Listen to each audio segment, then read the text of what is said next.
Howdy folks, Stock here with Last Best Tool, and I'm still in Texas and doing a bunch of odd jobs for relatives who are here. And one of the things we're doing today is we're wrapping pipe insulation around, well, pipes. Texas isn't usually known for its freezing weather, but it did happen, and it was a pretty big mess. So we decided we'd do a little bit of winterizing. That's something I know about from living in Montana. But anyway, I was just having kind of a withdrawals from good tools. It was horrible. So I decided I better get some. If I'm going to be doing this, I thought I'd pick up a pair of these Craftsman flush cutters, again from Lowe's. They're about 36 bucks or 35 bucks, something like that. And I don't know, they have tax here. We don't have tax in Montana, so I never know how much something costs. But anyway, this is the CMHT 82508. It is a flush cutting plier, part of the Craftsman V-Series. These are, according to packaging, made in France. They call them a 7-inch plier. We'll see what happens here. I put this on it and I am under 7 inches. According to the TSA, I can fly with a 7-inch or less tool, or a tool under 7 inches. So I'm going to see. I'm also, of course, going to have them with a tape measure just in case, and be able to show them what the TSA notes say, but we'll see. And the reason I want to bring them home is because I want to see if I can return them or get a new pair. And I don't want to do that if I'm going to end up losing them to the TSA and then have to come back to Austin to pick them up at that store. You probably saw that video. But anyway, I mean, other choices, I've got these wonderful Chinese-made needle nose pliers. This is a comparable tool. We've got a Chinese-made side cutter here that is, I don't want to knock my camera over trying to pull these things open, but to me that's an injury waiting to happen. Wonderful adjustable wrench that I can barely move the spool there. That's after working on it for a while. Anyway, lots of junk screwdrivers, absolutely worthless it seems, but this was one glorious tool that was in the box and I used it a ton, but man, this thing is heavy. Anyway, so what the deal is I got these because we were going to do a lot of zip tie work, and there's tons of zip ties, so I thought I'd test them out. Now, if you get the zip tie right up there in the center, and not the end because it doesn't cut it all the way there, but if right in the center,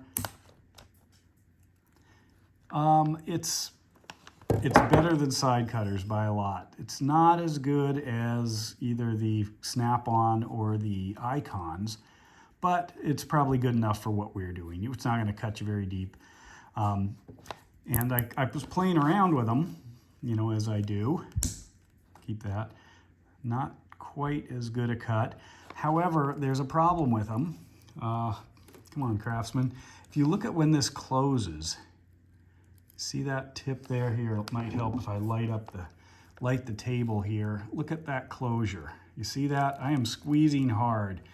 Yes, that tip does not close all the way. And no, that's not a feature, that's a bug. And what happens is two things it's really causing a problem with. One of them is I can even have this all the way in, and I can cut it, but it doesn't cut it completely. Now, I can usually reach over and snap it off, but that's pretty ridiculous. The other thing is I found we've had some things where I'm taking zip ties off of existing stuff, and here's the problem. Let's say it's tight up against something, and I want to snip that off. Well, guess what? When I try to grab that right there and cut it, and it's a tough one there, maybe here, it doesn't cut completely. You see that? So then we have to pry on it with pliers because it's flush up against a surface, like right there.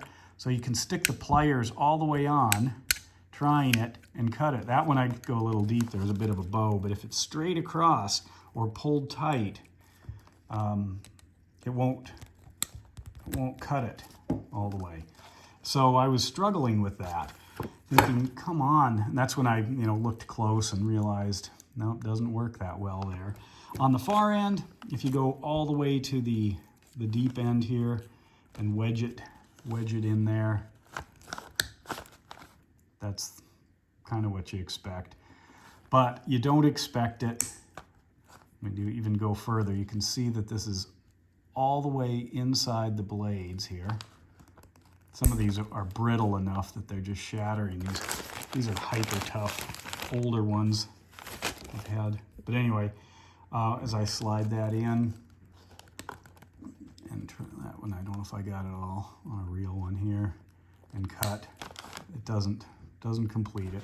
But anyway, for the price and being made in France and claiming the V-Series, I expected better. Otherwise, I do like them. I like the size, but that crazy front end there, I mean, that's unacceptable for a flush cutting plier, because a lot of times you can't get the zip tie into that main area.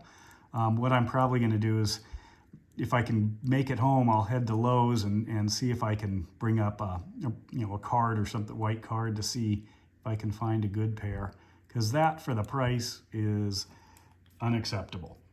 Anyway, let me know your experience if you've got something like this, and hopefully the TSA won't take it from me, but if they do, I'm not going to let them take a really good one. But anyway, with that, Doc out.